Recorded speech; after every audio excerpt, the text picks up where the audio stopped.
Following the end of the Second World War, as the full horrors of Nazism and the Holocaust were revealed, few would have believed that extreme right-wing ideologies could ever regain credibility. Were we wrong? Whether proclaiming themselves to be Ku Klux Klan, Nazi, neo-Nazi, or hiding under the convenient umbrella of the alt-right, many of the old demons are now reappearing. So, how big a problem do we have, and what can the lessons of the Holocaust do to inform our current fight against racism and the ongoing presence of right-wing extremism in Canada? Our speakers today are Ryan Scrivens is a PhD student in the School of Criminology at Simon Fraser University and a research associate with the International Cybercrime Research Center. Ryan has been studying right-wing extremism for the past 5 years and completed a 3-year public safety-funded project with Dr. Barbara Perry of the University of Ontario Institute of Technology. The study is titled Right-Wing Extremism in Canada, an Environmental Scam. Through this work, he's gained valuable experience in the field, not only by documenting the online and offline activities of the far right, but by interviewing former white supremacists and police officers as well. Ryan continues to investigate the conditions that facilitate and inhibit the far right movement in Canada. Our second speaker, Nicole Miller, is Executive Director at FAST, a nonprofit organization dedicated to funding educational materials to combat racism and discrimination, with anti-Semitism being a specific manifestation of it. For the past 8 years, Nicole has successfully been promoting and providing free to all schools, colleges, and universities 2 bilingual programs that are curriculum-based. Those are Choose Your Voice, aimed at middle schools, which has reached over 2.4 million Canadian students, and Voices into Action, an online high school program launched in 2014, which has already reached over 390,000 students. Our final speaker will be Judy Weisberg-Kohn. Judy is a Holocaust survivor, originally from Debrecen, Hungary. When Hungarian Jews were deported in 1944, she and members of her family were sent to Auschwitz-Birkenau, where many of them were murdered. Later on, she was sent to the Bergen-Belsen concentration camp in Germany. On January 10, 1945, she was sent to a slave labor camp to work in the Junkers airplane factory. Eventually, she ended up on a forced march that turned into a death march. She was liberated in May of 1945 by a division of the United States Army. She immigrated to Canada in 1948, and today, Judy is committed to Holocaust and human rights education. She is the originator and editor of the website Women and the Holocaust, a cyberspace of their own, which is an acclaimed scholarly resource. Ladies and gentlemen in the audience, it is my pleasure to turn the floor over to our speakers. Okay, Ryan, please. Thanks very much for having me today. I think it's first important to kind of discuss the research that we did in terms of why we did it and the way that we did it. So we started doing the research back in 2011, and during that time, it was kind of an interesting dynamic, if you want to call it. There had been nothing done in a Canadian context from an academic perspective in about 20 years looking at the right-wing extremist movement. It seemed that everybody was obsessed or couldn't get over what they perceived as the real threat or the real terrorist or the real extremist, i.e. your brown Muslim person. So what Dr. Barbara Perry and I did was we conducted a 3-year study with a number of objectives, and the first one being trying to identify right-wing extremist groups that plan, engage, or incite violence. The second being to assess the frequency, nature, and severity of the violence. And the last one was to really try to make sense of what happens internal and external to the group that both facilitate and inhibit it. So I'm not going to get into too much detail about the findings, but I think there are 3 key findings that I want to discuss a little more today, and I think that they're very relevant to the discussions that we're going to have. The first one being is that what we found was that right-wing extremism comes in various shapes and sizes. We don't just have your typical KKK groups, your skinhead neo-Nazis. They come in a variety of shapes and sizes, which I will discuss after. The second one being is that right-wing extremism historically and to this day has terrorized diverse communities in Canada. However, it's really been pushed under the radar, particularly by politicians and law enforcement officials. And the last one is that the current environment in which we reside in now, and as well as in other times that I'll briefly discuss as well, times typically around social and economic instability, those are ideal breeding grounds for the far right. And that's why perhaps we're seeing now the growth of the alt-right.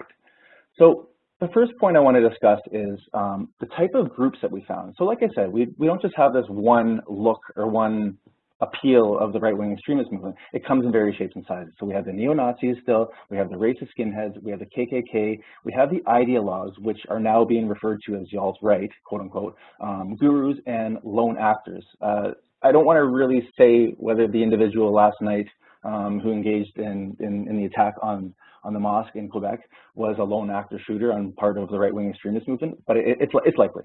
So bottom line, what we want to get at is that we don't just have this typical view of right-wing extremists. We need to kind of branch beyond that and think about, you know what, there's a lot of right-wing extremists, surprisingly, that reside amongst us. They dress in plain clothes, you know, they're not walking around with the white robe on necessarily anymore. They don't have swastika tattoos or anything, but those t-shirts, you know, they're trying to hide in plain sight, which I will discuss a little bit more after. In terms of where these groups or individuals are operating, surprisingly, they're all across Canada. There's not necessarily one place in which they reside, but some of the hotbeds tend to be Quebec, surprise, surprise, Ontario, British Columbia, between the border of Alberta and Saskatchewan as well. But what we found in these particular communities, with the exception of BC, is that law enforcement officials didn't really perceive these groups or individuals as a problem. Instead, what they were looked at were three-man wrecking crews or losers without a cause. But what we found, in fact, was that these three-man wrecking crews or losers were very well connected to other people, other right-wing extremists within other communities as well. So if you look kind of from a broader perspective, you could really identify this web of hate that was a national threat instead of just a community or localized concern. I've been asked today to discuss what the appeal is for members who are joining neo-Nazi, skinhead, racist, anti-Semitic groups, so on and so forth. Realistically, the appeal varies between person, but there are some common themes. The first one being is the who. Who are these individuals that are recruited or become actively involved in the right-wing extremist movement in Canada? It's typically disenfranchised young white males. Typically, they come from low economic status. They've maybe suffered abuse at home, whether it's substance abuse or drug abuse, whatever it might be. There typically is this propensity for violence. That seems to be a common characteristic of individuals who are getting involved in these groups or the movement as a whole. A lot of them are experiencing diminishing positive relationships. So they're just losing their connections with people exterior to the movement, perhaps. And the last one, and I think the most important one, is the individuals seeking a sense of identity or brotherhood. Most are not very well educated. There are exceptions. Some of the leaders in the movement have been relatively well educated, but the majority of them are not. They're just very hostile, violent, tough, hyper-masculine, and macho individuals. So a key question is, how are individuals being drawn into the movement? And the big one typically is they're being drawn in by people that they know, whether it's a close friend, a family member, or a friend of a friend. It's not like people just wake up one day necessarily and all of a sudden they hate Jews, for example, or blacks. It's kind of bred into them. The process of quote-unquote radicalization is a process, not necessarily non-linear. So what it really comes down to is people who are attracted to these groups, it comes down to who they usually know and who they're connected to. Oftentimes, these individuals are drawn in based on emotion. So what the right-wing extremist movement does, and particularly the alt-right, which I'll discuss after, is they're not drawn upon logic by any means. They're drawn upon people's emotions. They're taking complex topics such as immigration or foreign policy and trying to dumb it down, make it black and white. The big thing is, though, is that people, whether it's right-wing extremist movement or just people who maybe are not part of a particular group, but are still involved in some way, shape, or form, hate what they don't understand. That's often what we're finding. A lot of people in the movement, for example, when they're starting to go down the road and becoming active, is they don't necessarily believe in the ideology. They don't really know what they're hating. They just have hate in their hearts. So that's kind of an interesting piece as well. And like I said, the reason why people are drawn in essentially is they're looking for a sense of purpose, a sense of identity, and really somebody to blame for their problems. And in many ways, it's easy for them to blame non-whites, people who are looked at as different, people who are perceived as a threat, taking their jobs, taking their women, taking whatever it is that they perceive as theirs. It's very much the sense of white nationalism, white pride, and white culture. So what we're seeing now which I'm sure most of you who are hopefully all of you who are in this webinar right now, is we're seeing this alt-right movement come out. And what's really interesting is the media is framing it as this kind of new thing, as it just came out of nowhere. Well, in fact, that's not the case at all. It's the same old right.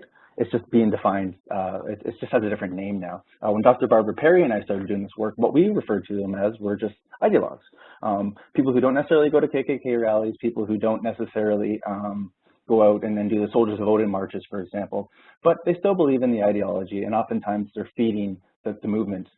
They present themselves in a more kind of subtle or even scientific and glossy manner, really trying to tone down the rhetoric in terms of not saying I hate the black guy or I hate the Jewish person next door. They're trying to reframe the conversation, looking at it as white cultural genocide and this idea that we have values that we need to uphold, and outsiders coming in really are threatening us.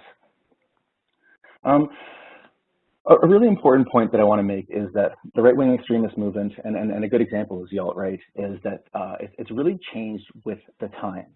So members of the far right know that they can no longer walk around with a white robe on and spew hatred at the corner, for example, or burn crosses on a black person's lawn. It just doesn't work like that. They're not going to be able to attract as many sympathizers or followers. So in turn, what they're doing is, like we see, the alt-right, kind of a more palatable, more kind of, to some extent,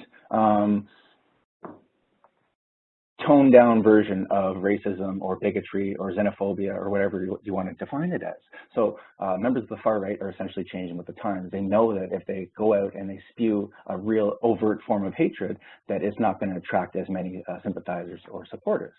And what they're often doing is drawing upon the fears of people. What they're really doing is trying to inject their messages into a lot of the mainstream conversations that you or I are having. Topics around immigration, issues around diversity, around terrorism, for example. But what they're doing is they're throwing a slight right-wing extremist twist into it, trying to really gain supporters and sympathizers. So I've also been asked to discuss the Trump effect. I have about 5 minutes left. What I'll say is this. I don't necessarily think Trump is the reason for a lot of these events that are unfolding. I don't really want to get into the history of right-wing extremism in Canada, but we do. It's there. It's just, I mean, the way that we've treated Jewish individuals in Montreal and in Ontario and Toronto in particular, as well as how we've treated other cultures like the Japanese and the Indigenous folks. I mean, the history of racism and xenophobia is there. It's present. So I don't want to say that Trump kind of is the reason why all of a sudden all of this is happening. It's been there. It's just kind of been to the fringes for a little while. But what Trump's really done is he's energized the movement. He's emboldened individuals who at one time perhaps felt that they couldn't share their what were perceived as radical ideologies about immigrants, about newcomers to the country, or about issues around national security. But what he's doing is he's making these conversations a little more acceptable. He's making hatred more mainstream. And you know what? Sadly, he's making hatred and divisiveness okay. And what we saw, I mean, after Trump was elected, about a week later, we saw a series of events unfold, targets not only against the Muslim population, but against the Jewish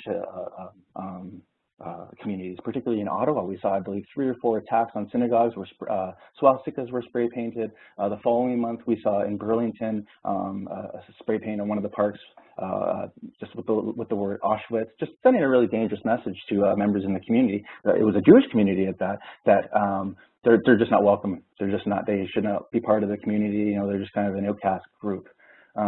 So to some extent, Trump's kind of garnered support and kind of given people a little more of a comfortable avenue, at least from their perspective, in which they can spew hatred. But I do not want to necessarily say that he's the reason why this stuff is unfolding. It's been there. He's just kind of facilitating these types of discussions. So that brings me to my next point. A lot of individuals, or a lot of people, think that Canada is this perfect multicultural country, and we're isolated from all these external events from us. Well, in fact, that's not the case. We're seeing that time and time again. Trump's a perfect example of it. But we saw it. We've seen the Jewish communities being targeted after the Israel-Gaza conflicts. We just see it time and time again with all of these different things that are unfolding. So I think Canadians need to keep in mind that, you know, I think we are doing a bang-up job relative to other countries, but we do need to face the music in terms of we're not a perfect country. Which brings me to my last point, really. What we need to really take away from the research that we've done, and just from the work being done in general, is that we have to address this stuff head on. We have to address right-wing extremism, anti-Semitism head on. And what our research suggests is that when you include the community in the discussions, when you can include them in the investigation from a law enforcement perspective, that's when you can really minimize the threat from the far right. What we like to promote is this multi-sectoral approach where law enforcement officials, it's not just their concern, right-wing extremism, anti-Semitism in Canada. It's a community concern and it needs to be addressed as such. So oftentimes what you find is that law enforcement don't have as much information about what's going on in the street as community activists or educators or youth workers, for example. So it should really be on law enforcement to band together with these different community groups that are eager to work with them to try and put all of these different pieces of the puzzle together and paint a bigger picture of the right-wing extremist movement in Canada. So that's what I have to say for now. If you want to ask me questions, I'd really appreciate that. And I'm going to turn it over to Nicole now. Thank you. Thank you very much, Ryan. Nicole, over to you, please. It's a pleasure to be here today.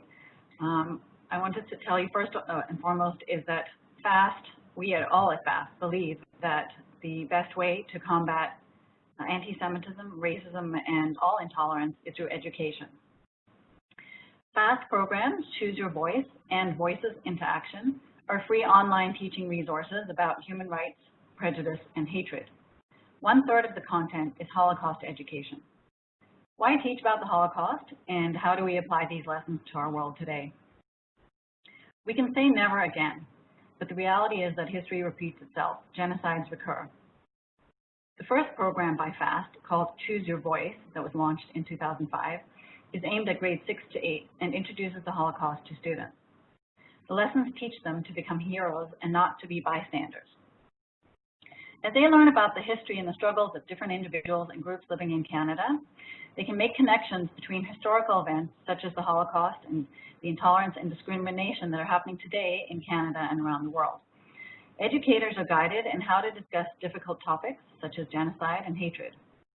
Choose Your Voice exposes students to diverse cultures and the experiences of different racial and ethnic groups, helping them to understand points of view different from their own.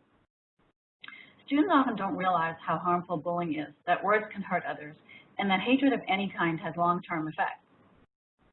Classroom discussions about racism and discrimination have a positive impact on student learning, socialization, and their self-esteem.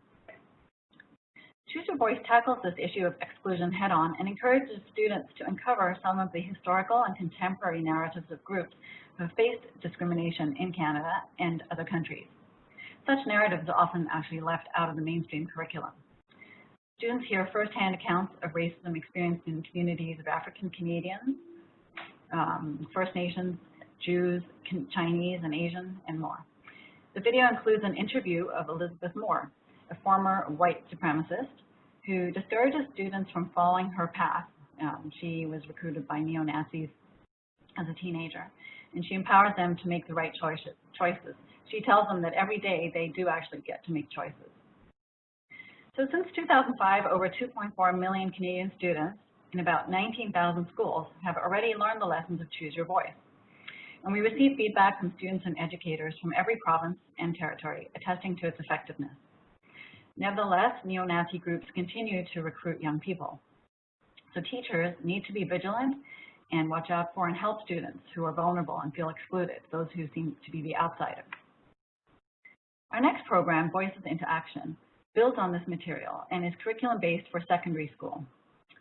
It consists of 6 units of 30 chapters, so a wealth of material, literally, with many actions and assignments for students, a lot of inquiry thinking. And the resources clearly define genocide, stereotyping, prejudice, and discrimination, and examine in depth their causes and effects. So Unit 2 on genocide includes Gregory Stanton's classification of the 8 stages of genocide. It starts with classification, defined as all cultures have categories to distinguish people into us and them by ethnicity, race, religion, or nationality. For example, in the Holocaust, German and Jews, Rwandan genocide, the Hutu and Tutsi. Bipolar societies, where there are 2 extremes, are the most likely to have genocide because these societies lack or even disallow the mixing of the categories.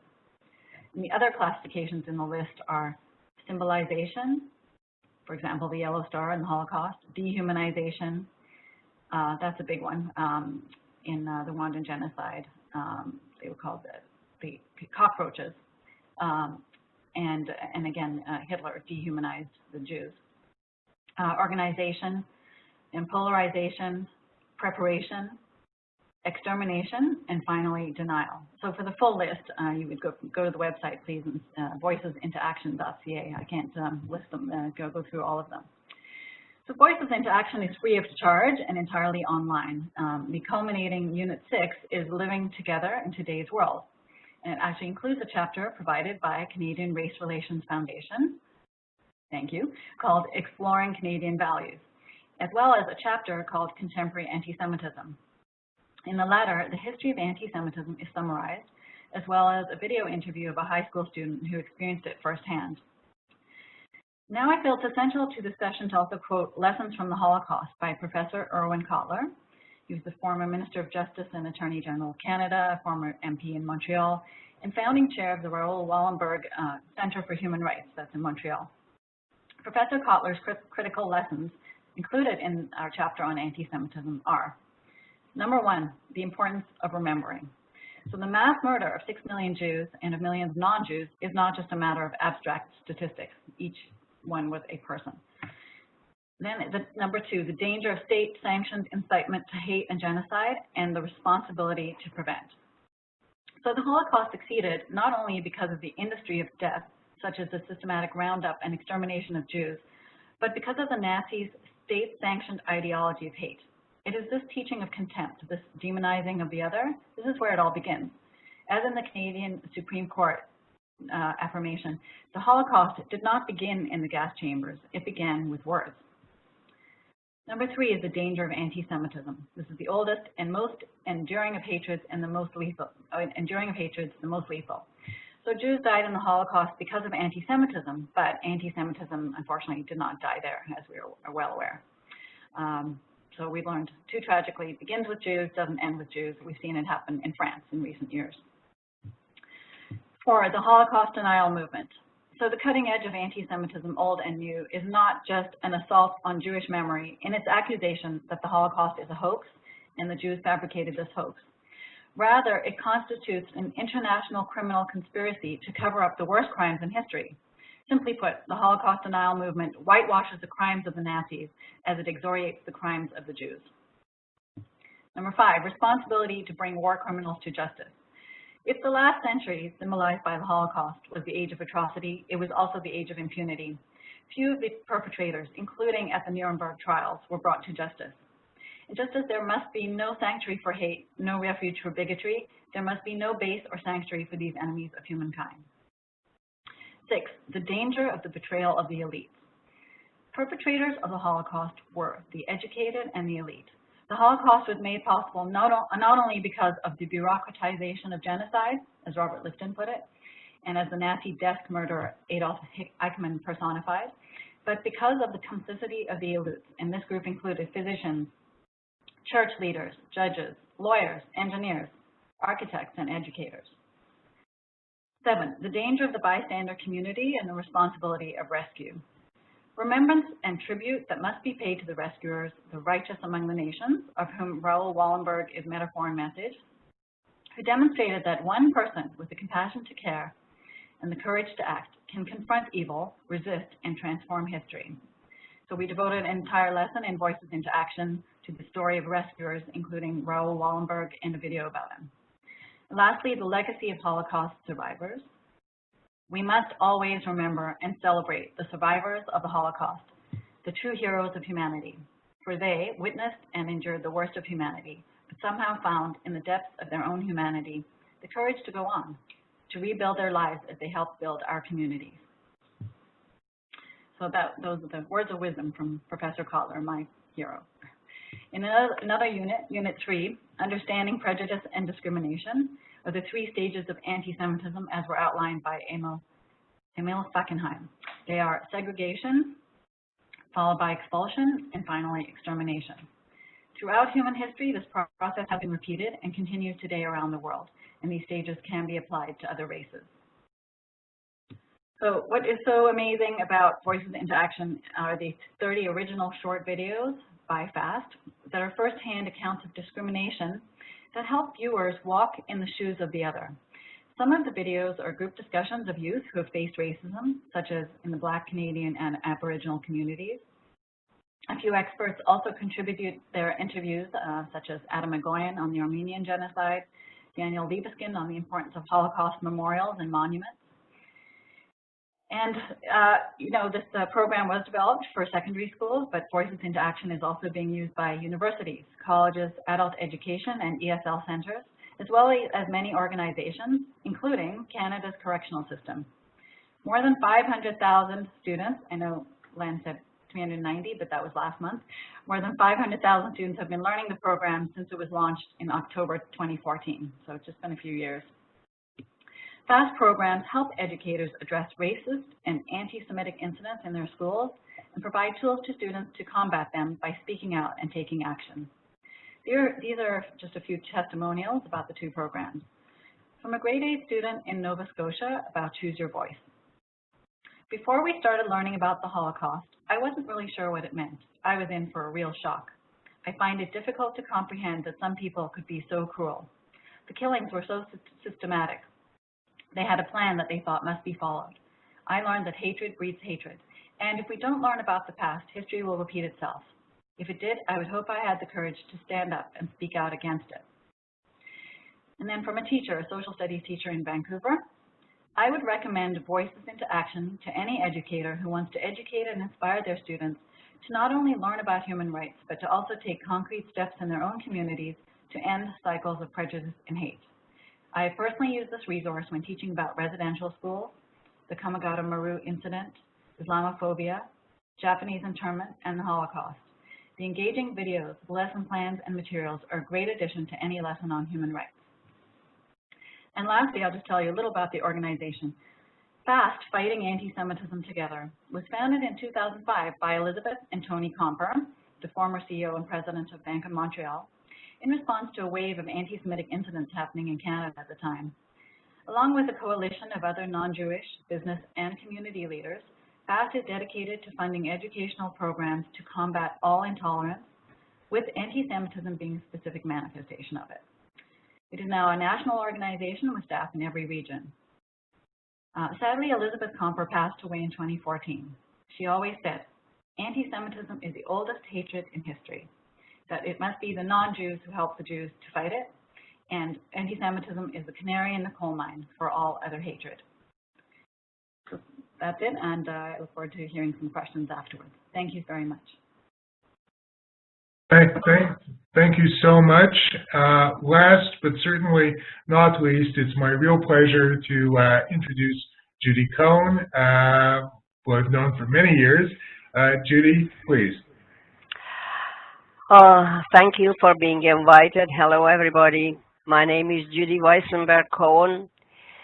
The historical background to my presentation today is the birth of an indescribably brutal and depraved utopia to rule the world at the expense of millions of innocent people's torture and eventual murder, both in a racial genocide called today the Holocaust, and as a result of an aggressive war unleashed against most nations in Europe.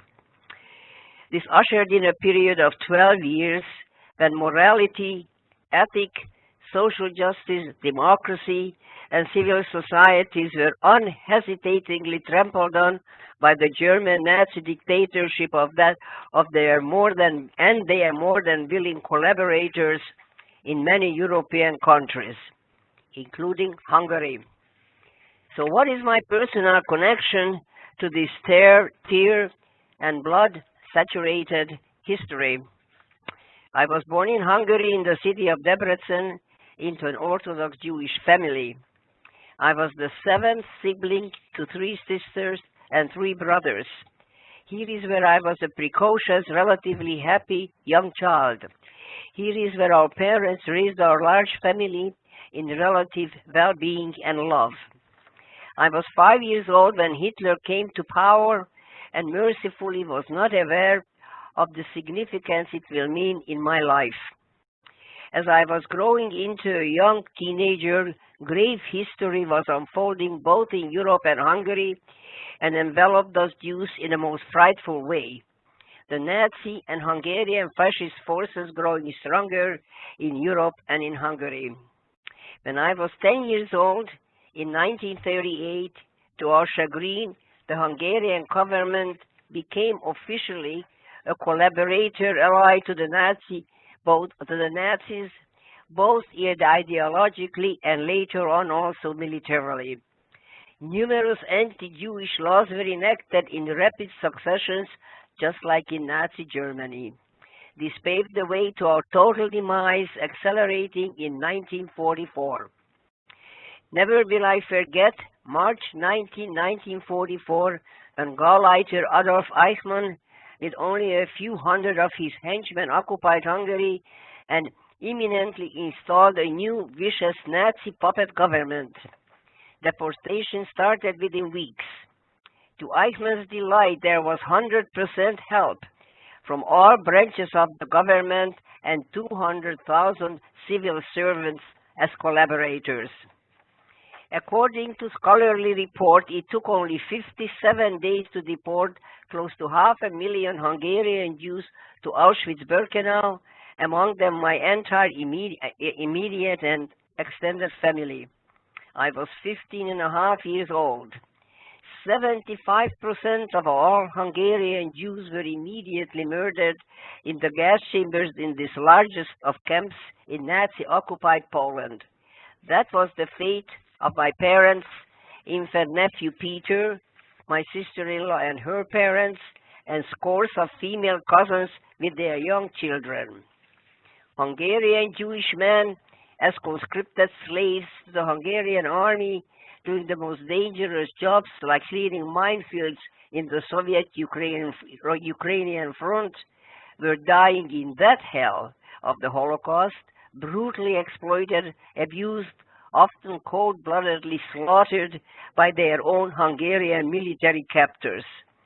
This is how my oldest brother Jenő was murdered, and he never met his infant son that was killed in the gas chambers of Birkenau. My 3 sisters and I ended up for a few months in one of the camps in Birkenau called Mexico by the prisoners.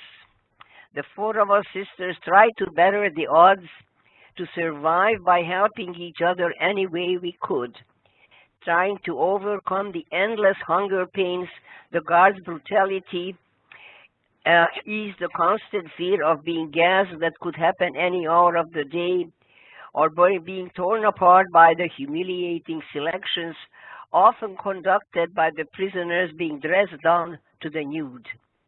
By helping, loving, and encouraging each other, every atrocity was easier to bear. However, the merciless power rested with Dr. Mengele, the angel of death, as he was called there, and eventually our safe foursome was broken up at 2 intervals by further selections. At the end, I remained alone just as I turned 16 in the shadows of the gas chambers. On a day when I was extremely sick, with dysentery and high fever, I was selected to be gassed. Miraculously, that never took place, most likely, as we heard later on, because they ran out of Cyclone B gas. After this incident, along with my many others, I was transported again by cattle car to the Bergen-Belsen concentration camp in Germany. On the train, I met 2 sisters who I knew from Debrecen. They had pity on my being left alone and adopted me to be their 3rd sister, called camp sistering. That was very common, especially among the women. We stayed in this camp 3 months, and in early January 1945 moved again to a slave labor camp called Aschersleben to slave away in the Junkers aeroplane factory 12 hours a day, along with 10 and 12-year-old Russian children, among the multitude of prisoners who were the main workforce in German factories in 1943 and 1944 till the end of the war. As the war was winding down, this industrial part of Germany was heavily bombarded by the US Air Force, and they destroyed vast areas. After that, we had no work, and the SS officialdom sent us away on a senseless, aimless march just to get rid of us. We received absolutely no sustenance of any kind on this so-called journey, except for 2 guards. A relentless hunger drove us behaving like animals, going into garbage cans, digging out whatever grew in the soil, eating them as is, begging when marching through little towns just to be ignored. Our existence was beyond endurance. I'm still puzzled how I, along with my camp sisters Shari and Edith Feig, managed to stay alive. Finally, our group's captivity ended on the road during this 4th march that turned into a death march. We became a much emaciated, filthy, dirty, smelly, full of lies, hardly able to walk group of women, about 200 left of the 500 that started out from the Junkers aeroplane factory. We were liberated first by the mayor of a small town, and a couple of hours later that was reinforced by USA soldiers driving in an Army Red Cross vehicle on May 5, 1945. Under American military supervision, we received food, clean sleeping accommodation, healing, and helping in any way they could. It took several weeks to become what I call a born-again human being. After a stint of 2 weeks as guests of the Soviet Red Army, the American military authorities came for us and transported us to Leipzig, the nearest large city where there was a refugee center. Here we got sorted out. But our anguish set in. We were young girls all alone, wondering if we still belonged to anyone. Frantic search for family began. I went back to Hungary with my camp sisters, thought to be the best place to find family. I found my youngest of 3 brothers, Leslie, and 2 male cousins who luckily survived the brutalities as slaves in one of the Hungarian army. Several months later, we discovered that our sister Eva also survived and was convalescing in the Bergen-Belsen displaced person camp in Germany's British zone. We left Hungary in January 1946 to meet up with her. It was a bittersweet reunion, for she told us how our sisters Elizabeth and Clary starved to death practically in her arms in the Stutthof concentration camp where they were shipped after Auschwitz-Birkenau. I was broken-hearted for Elizabeth, for Elizabeth was like a surrogate mother to me, 12 years older, and she saved my life in Birkenau. How could I thank her now? The 3 of us spent longer than 2 years in this camp, waiting to emigrate from blood-saturated Europe, when Canada finally opened its tightly closed doors for a few thousand Jewish survivors in 1947 and 1948, and we came as contracted garment workers and started working right away. That normalized our lives, and within a few years, we became acculturated, assimilated new Canadians, loving the breath of fresh air of democracy. I married Sidney Jessel Cohn, and we have 2 children, Michelle and Jonathan. Infuriatingly, before I retired 24 years ago from the office where I worked, inadvertently had the most upsetting encounter with a neo-Nazi Holocaust-denying group of young people demonstrating in front of the offices of the Human Rights Commission on Bay Street, where I was out on a stroll during my lunch hour. They were yelling and screaming, holding up placards saying, "White power, white power." My heart stopped for a second, my stomach started to churn like it did in Auschwitz-Birkenau at selection times, and for a split second I wondered, am I seeing the past or the future?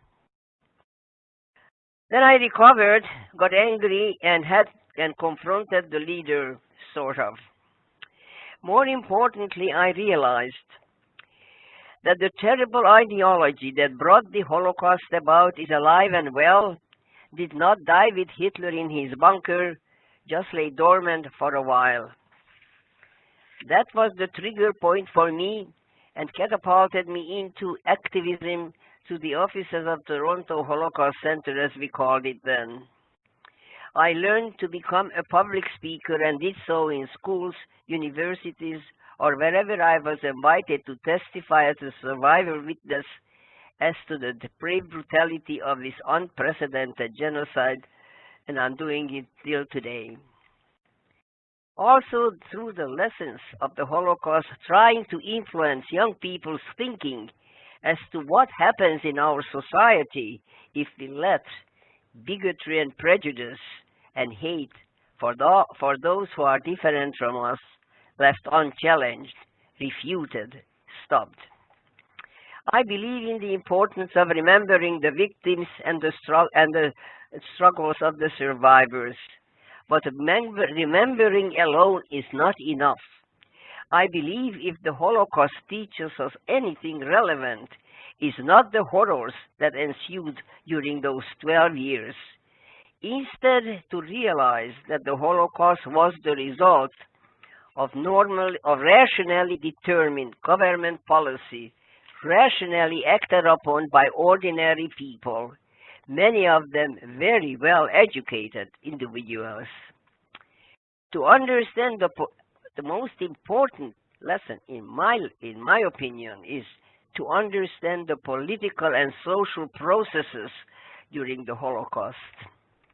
Recognizing similar signs today could be very instructional for prevention.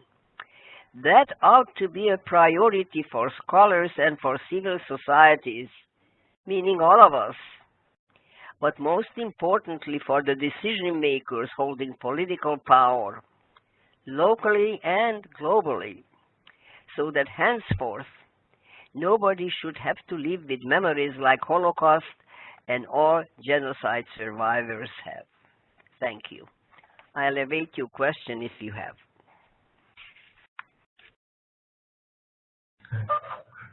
Thank you very much, Judy, and thank you to all of the panelists. I'm going to ask my colleague to pull up the questions and see what we have here. Ryan, much of the work that you and Barbara Perry did was focusing on, I suppose, the history of the extreme right wing in Canada and where we are today. If the past is the best predictor we have of the future, what do you see in terms of future trends, keeping in mind, that we cannot deny the potential impact of people like the current president of the United States and the people who are operating, in his wake? Right.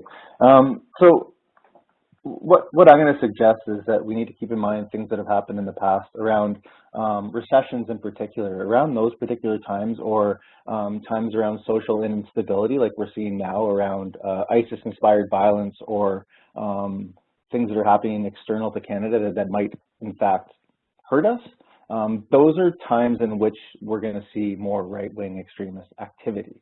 We've seen it in the past, and we're seeing it now. So I think, in short, around those two particular things, around the economic and social instability, those historically have told us that these are times in which the right-wing extremist movement will flourish, simply because they can draw upon people's emotions. Your typical whitey who can no longer, for example, afford to live in Vancouver because he perceives mainland Chinese as buying up the market, there's a propensity or higher propensity that he might not necessarily join a hate group, but he might become a little bit more active online, or he might be a little bit more interested in far-right ideals than he perhaps would have been if he could have, for example, lived within Vancouver. So what it really comes down to are times in which white people essentially think that their values or what they perceive as theirs, whether it's land, whether it's unfortunately women, or those kind of things, that's when we start to see a growth in the right-wing extremist activity. Thank you. Sorry, just looking for the unmute button. Judy, this is a question for you. You know, whenever we talk about the Holocaust, we talk about the victims and we talk about the perpetrators and the bystanders, but we also talk about the rescuers. What do you think makes a rescuer, and what lessons can we draw from that for today? Well, the rescuers should be really the role models for civil society today. They basically had their own personal moral compass, refused to follow the orders of Nazi and fascist murderers. Where did they get the courage to do that? I think if you read some of their biographies, it varied. It varied a great deal. And why I say to go great courage, because in Poland, for example, if a rescuer was caught together with the rescued, they were all executed.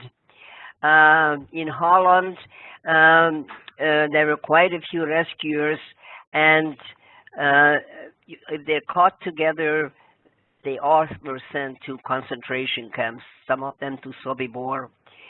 In Hungary, the rescuers, I'm not quite sure what the punishment was. It was towards the end of the war, everything slowed down a little bit.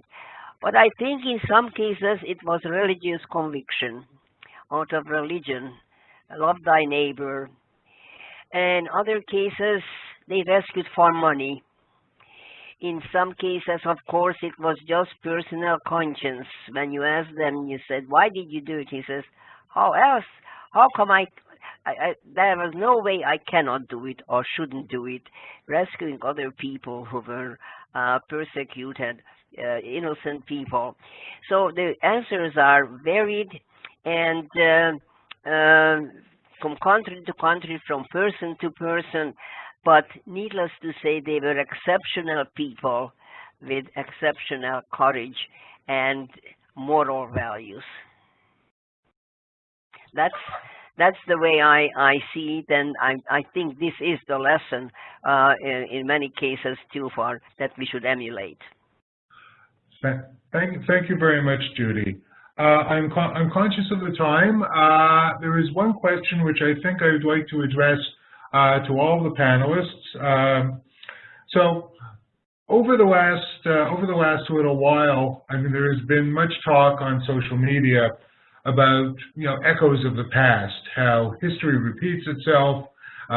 Some people say it repeats itself as tragedy, then it's farce. Other people say it doesn't repeat, but it rhymes. So we have, you know, today, looking back at history, the lessons of Nazism. But I guess the question is, to what extent are those lessons applicable today? You know, are we on the edge of the precipice, or are we dealing with a beast of a very different complexion? Ryan, could I start with you? Sure. I think that the message in terms of what the far-right movement or anti-Semitists are presenting is similar, in the sense that they're trying to really promote their own cultural values, but I think that the way that they're presenting their message is different now. And what I mean by that is that they're, like I said before, they're not really as in your face in terms of saying we hate Jews.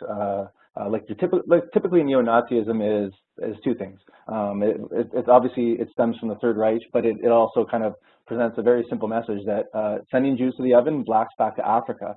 But what the alt-right is doing now, for example, is just trying to change the way that they're presenting that message. So I think that the message has always been the same, but the way that in which it's presented is changing, which is, to me, is a lot more dangerous. If Nicole wants to go speak to that next.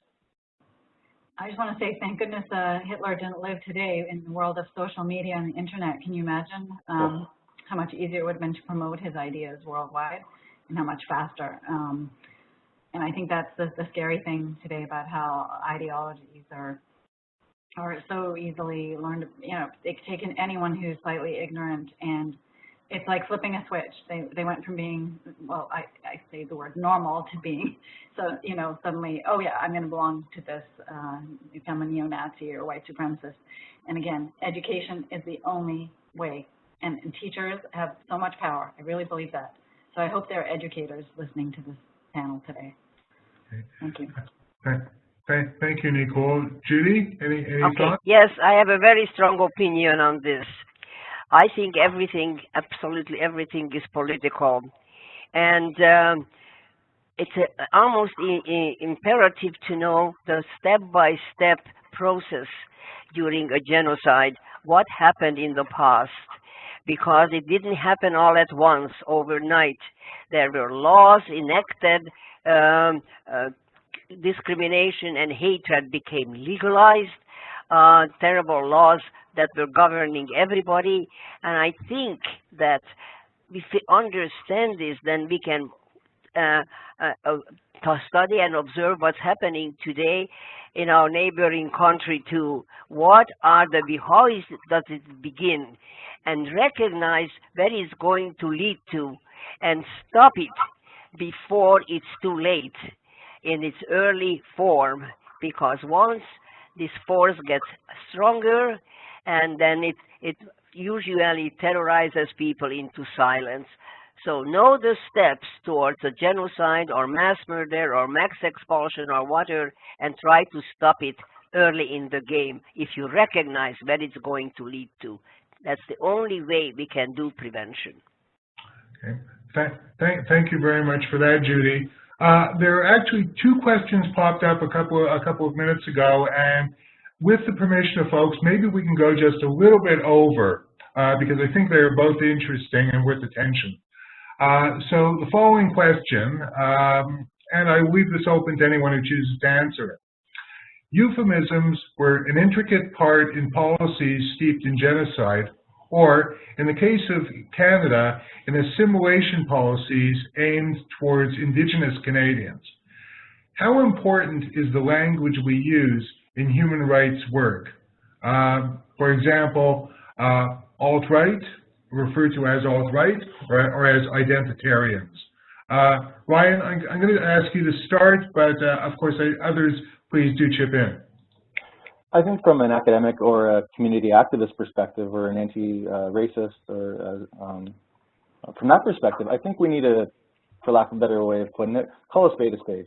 The alt-right are white supremacists. They're white supremacists at the end of the day. They're trying to reframe themselves as this alt-right group, but we need to be consistent with the language that we're using to be discussing these particular individuals. And that's what our research also suggests.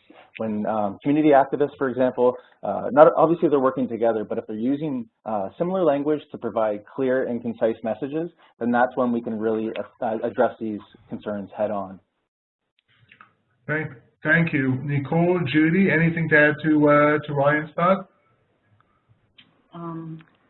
Yeah, again, language is important. You know, that's how dehumanization becomes sort of mainstream, when you start making the other person, turning them into, abstracting them, let's just say, and that's a language thing. So that's how it starts, with words. Okay. Thank you, Nicole. Judy? Yes, well, I concur that language was important then, and language is important today. Language actually can kill, can be lethal, the way it infects other people's minds, whether it's euphemism of alt-right, ordinary language. Definitely, it's called hate speech, and you'd be surprised how it can be effective, especially today with the social media, how young people can forward the worst possible language uttered from one to the other. And this is where I put my emphasis when I talk to high school students, how not to use the social media in order to further hostility, hatred, etc. So yes, especially today with the social media. We don't know what's going on privately between young people to the social media. Language is extremely important, and how will they learn not to use that? Well, from teachers, but first and foremost in the home. So sometimes we have to start educating the parents not to bring up hateful youngsters at home, and then that continues. Yes, language is absolutely important. Okay. Thank you very much, Judy. Last question, and this is really a mashup of a number of questions that have come in. The online environment provides tremendous opportunities, not only for advocacy, but also for the proliferation of hate. How do we deal, I mean, historically we have used laws in Canada, the Criminal Code and the Human Rights Act, in order to deal with online hatred and real-world manifestations. Okay, very quickly, just to the three of you, right? In Canada, do we need more law, or do we need better alternatives to law? Nicole, what do you think? I think education in conjunction with laws, but law is so challenging always because of the freedom of speech and then hate law, hate crimes. It's really it's a tough call. Like I think for Canada, because there's always people on both sides. So education to me is the main way. Okay. Thanks very much, Nicole. Ryan, what do you think? I think Nicole brings up a really good point. It's always a challenge when you introduce these laws, because oftentimes these members of the far-right movement, they're pretty well aware of the law, so they sit somewhere in between or in the gray area in which they, to some extent, can not spew whatever they want, but they frame their messages in kind of distinct but cryptic ways. So one thing that we could do is kind of challenge their beliefs online. So oftentimes what happens is news reports get released, and then you have a slew of comments after around right-wing extremist attacks, for example. And what happens is you have these alt-right trolls who go on there and just start spewing their hatred. I think that it should be up to people like ourselves to go online there and start to challenge their beliefs, make it quite clear to them. And that type of rhetoric just is not part of our Canadian values. My comment is that education, first of all, the euphemisms, as I was sitting here, I was thinking of expressions like gypped me, how certain things become part of the mainstream about gypsies, you know, gypped me, glued me down, and all those sort of expressions in the ordinary language that some people don't even know. This is basically about certain groups of people that we're talking about. That's how common it is. So I think we have to be very careful. My concern is what kind of education. We talk about education, but you know that one of the most educated Nazis were educated. At the time of my childhood, most of the most vicious language came off from universities by professors and so-called educated students. So we have to watch what kind of education, and of course I know, Nicole, what you're referring to, but education alone, I don't think answers it. It's the ideology that governs all these terrible deeds. And the ideology part, that I think somehow we have to depart with an ideology more humane, and you know, the right, left, we talk about all these political expressions. What does it mean? Ideology is that governs most people and how they view current events, past history. So this is where the education should be, in the area of ideology. Okay. One more point I could make is I think that interfaith dialogue is really important, that having different communities come together in social ways. I always say, when you break bread with someone different from you, you come to an understanding and acceptance, and it's all about fear and ignorance on either side, people who don't know the other.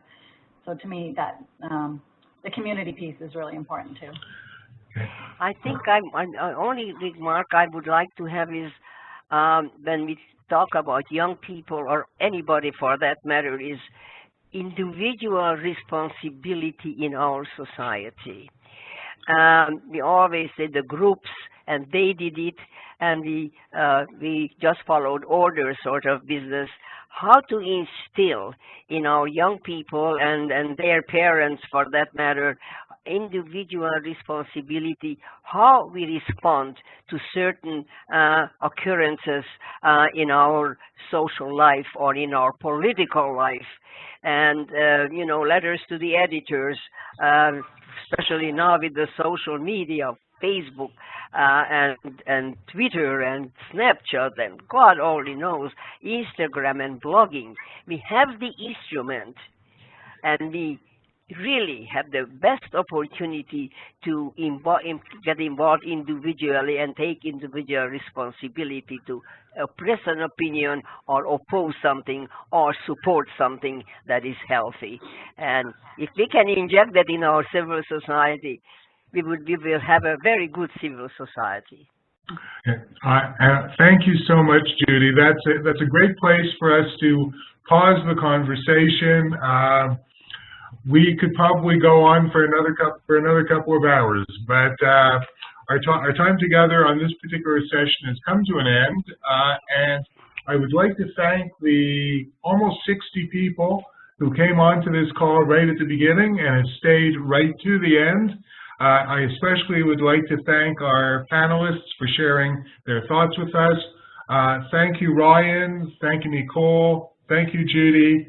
And you know, if nothing else, we've learned, I think, that we not only have to know what to say, but we also have to have the courage to say it when it needs to be said. Thank you. Thank you one and all, and have a great day.